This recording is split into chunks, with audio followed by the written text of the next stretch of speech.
बिस्मिल्लाहिर्रहमानिर्रहीम। अस्सलामुअलैकुम वरहमतुल्लाहि ताला वबरकातुहू। मुअज़्ज़ज़ नाज़रीन, उम्मीद करता हूँ आप तमाम यहाँ बाप खैर आफ़ियत से होंगे और अल्लाह ताला के हिफ्ज़ व अमान में होंगे।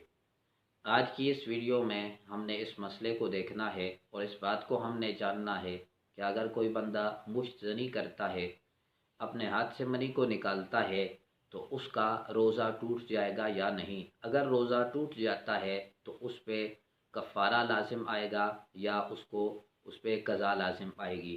आज की इस वीडियो में हमने इस बात को देखना है, लेकिन इससे पहले अगर आप हमारे चैनल पर नए हैं तो चैनल को सब्सक्राइब करें और साथ ही बेल आइकन के बटन को भी प्रेस करें।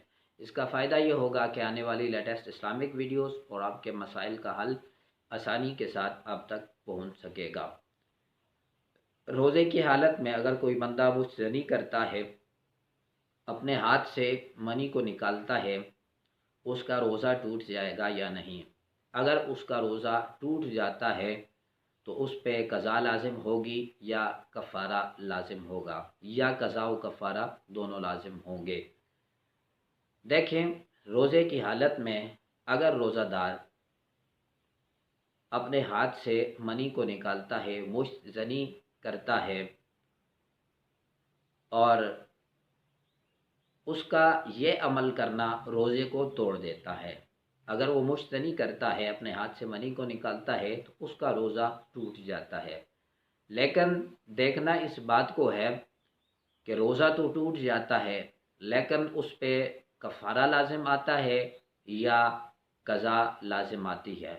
इन दोनों सूरतों में क्या सूरत होगी, कफ़ारा होगा या क़ज़ा होगी।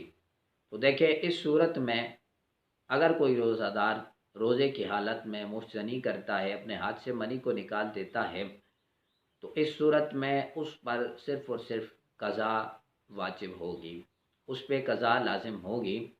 सिर्फ़ और सिर्फ वो रोज़े की क़ज़ा करेगा। क़ज़ा का मतलब यह है कि वो इसके बदले में एक रोज़ा रखेगा, उस पे कफ़ारा लाज़िम नहीं होगा। कफ़ारा ये होता है कि इंसान 60 दिन लगातार रोज़े रखे या 60 मस्कीनों को 2 टाइम का खाना खिलाए या ग़ुलाम आज़ाद करे, ये कफ़ारा होता है। लेकिन उस शख्स पे सिर्फ़ और सिर्फ क़ज़ा होगी, वो उसके बदले में एक रोज़ा रखेगा। बिलाशुबा उसका रोज़ा तो टूट जाएगा, लेकिन रोज़ा टूटने के साथ साथ उस पे क़ज़ा भी वाजिब होगी, कफ़ारा लाज़िम उस पे नहीं होगा। आज के इस वीडियो में हमने इस मसले को जाना कि अगर कोई बंदा मुश्तनी करता है, अपने हाथ से मनी को निकालता है, तो उसका रोज़ा टूटेगा या नहीं। रोज़ा टूट जाता है तो उस पे कफ़ारा लाज़िम होगा या क़ज़ा लाज़िम होगी। तो मुश्तनी करने से रोज़े की हालत में रोज़ा टूट जाता है और मुश्तनी करने वाले पर क़ज़ा लाज़िम होती है, कफ़ारा लाज़िम और वाजिब नहीं होता।